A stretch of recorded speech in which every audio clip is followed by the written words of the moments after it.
kepada tim 1. Pada kesempatan hari ini, tim 1 akan membawakan materi tentang rencana survei kebocoran di pilot area. Pertama-tama izinkan saya memperkenalkan diri. Tim kami terdiri dari 4 member. Pertama itu Pak Bintang Musfar, yang kedua saya sendiri yang membuka materi hari ini, dan keempat itu Pak Adam Ahmad, dan setelah itu ada Pak Muhammad Hakan. Ya, sebelum masuk ke inti pembahasan tentang survei kebocoran, maka izinkan saya menjelaskan tentang latar belakang survei kebocoran ini. Kita ketahui bahwa kondisi Korunda Air Kota Makassar itu memiliki tingkat MRW yang sangat tinggi. Di tahun 2023 itu berkisar di nilai 49%. Dan itu yang menjadi dasar kami membuat program kegiatan dalam rangka menurunkan tingkat kehilangan air. Nah, dalam hal ini Korunda Air Kota Makassar sebagai instansi yang bekerja sama dalam proyek Makapro menugaskan tim untuk melaksanakan pekerjaan, di mana salah satunya itu yaitu menyusun rencana pelaksanaan survei pencarian kebocoran dalam pilot area. Setelah itu tujuan dari kegiatan ini itu yaitu mengurangi kebocoran yang semakin hari semakin meningkat dan menjaga agar pelayanan kontinuitas kita lebih baik setelah dilakukan perbaikan kebocoran. Pelaksanaan survei kebocoran itu sendiri biasanya dilakukan di daerah distrik meter area atau biasa kita kenal dengan DMA.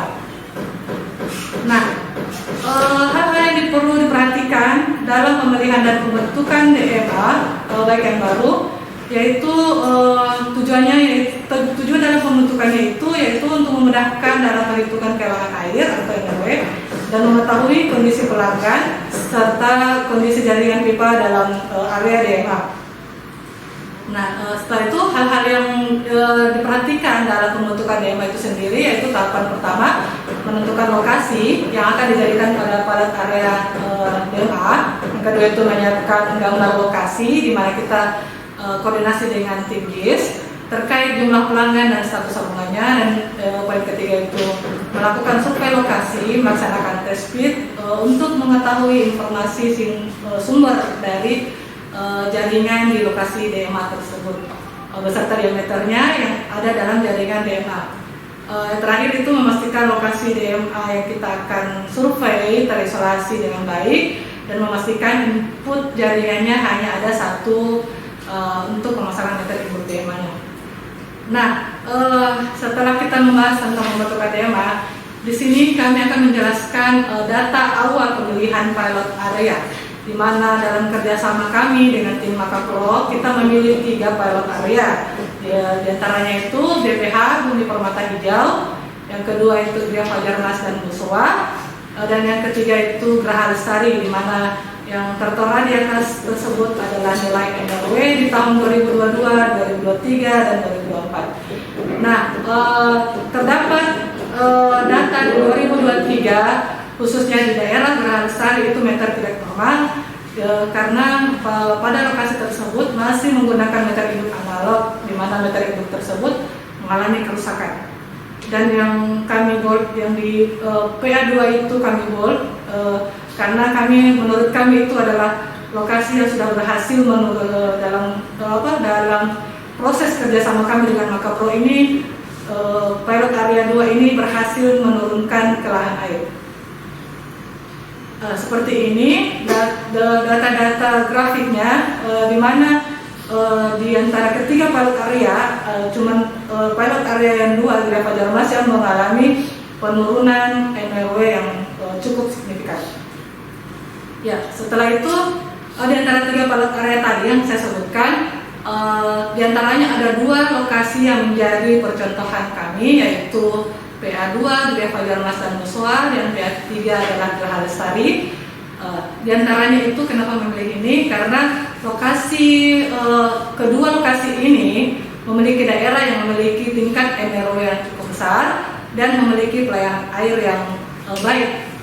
Yang kedua itu kedua lokasi ini telah memiliki izin jika sewaktu-waktu kami turun ke lapangan melaksanakan survei kebocoran.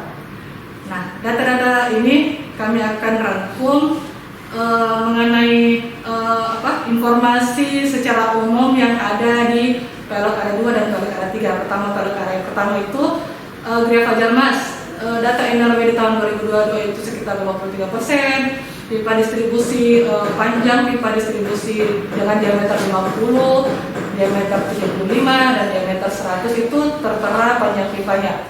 Dan yang berikutnya itu ada tekanan air pada siang hari dan malam hari, kondisi parut dalam parut area tersebut, pelanggan aktif dan non-aktifnya. Begitu pula dengan parut area yang ketiga, sama seperti sebelumnya, data-datanya itu yaitu ada NRW pada tahun 2022, ada panjang pipa distribusi mulai dari diameter 50, 75, 100, serta tekanan air pada siang hari dan malam hari, kondisi parut dalam parut area tersebut, pelanggan aktif dan pelanggan non aktifnya. Ya, kita masuk ke inti pembahasan, yaitu rencana survei kebocoran. Kesempatan kali ini saya hanya menjelaskan secara umum garis besar tahapan-tahapan atau step-step pada kegiatan rencana survei kebocoran.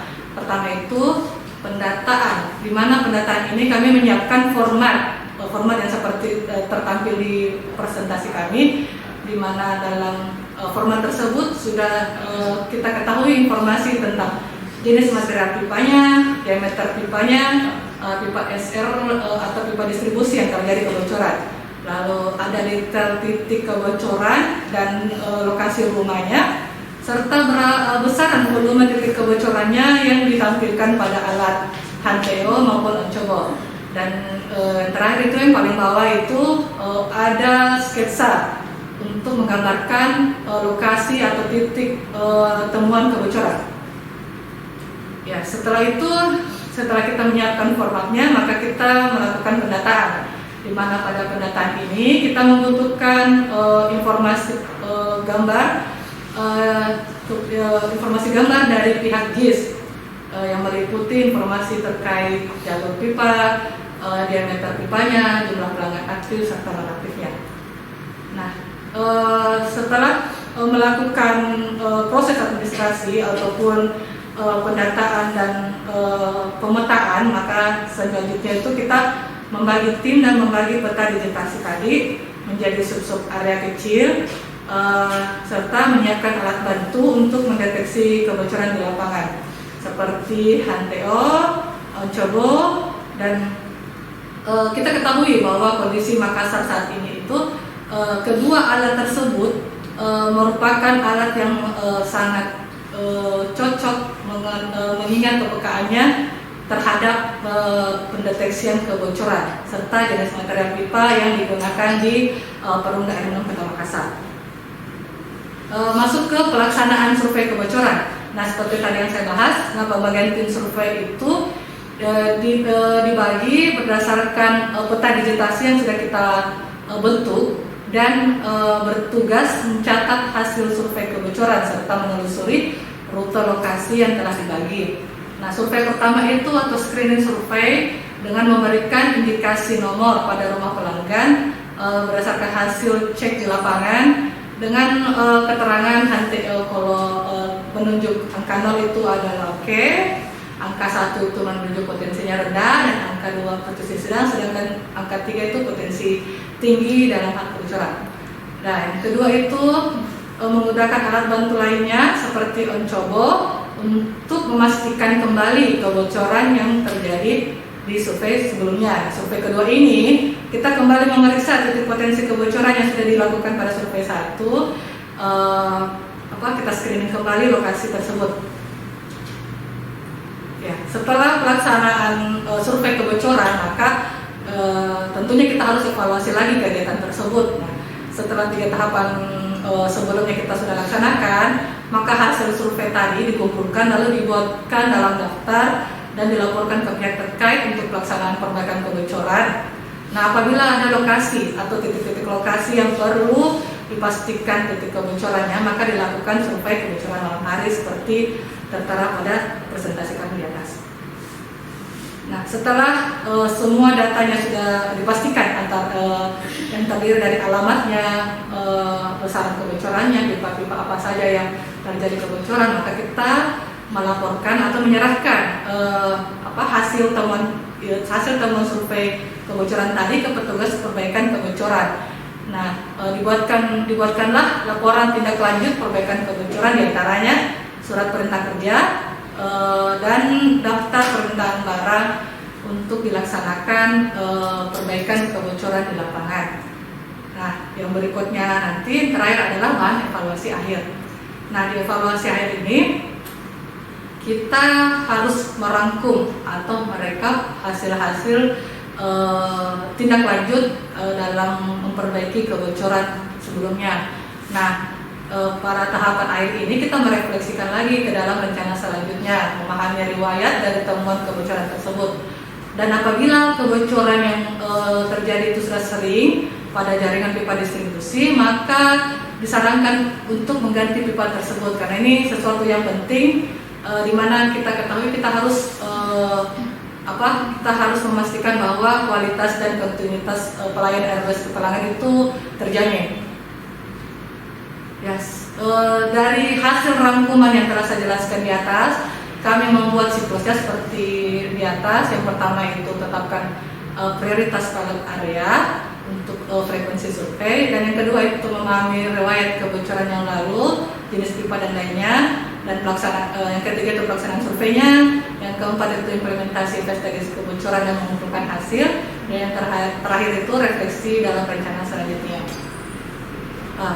Terakhir kami akan membahas mengenai anggaran, di mana setiap kegiatan itu pasti kita membutuhkan biaya atau anggaran. Dalam khusus untuk survei kebocoran ini ada poin-poin yang kita perlu anggarkan setiap kegiatannya, yaitu pertama biaya konsumsi untuk petugas survei kebocoran di siang hari maupun di malam hari, biaya peralatan apabila dalam satu instansi atau di PDM Kota Makassar sendiri itu membutuhkan alat yang kami tidak punya, seperti Hanteo, Oncobo ataupun Center, itu kita perlu melakukan pembelian. Lalu yang ketiga itu biaya izin apabila di dalam satu area atau dalam satu DMA itu masih dikelola oleh developer atau pihak ketiga, maka kita membuat kesepakatan untuk membayar deposito sebagai jaminan kita melakukan survei di dalam. Sekian presentasi dari tim kami. Saya Sri Dewi Ramadhani. Mohon maaf apabila ada kekurangan dan kesalahan yang saya sampaikan. Mohon dimaafkan. Terima kasih. Assalamualaikum warahmatullahi wabarakatuh.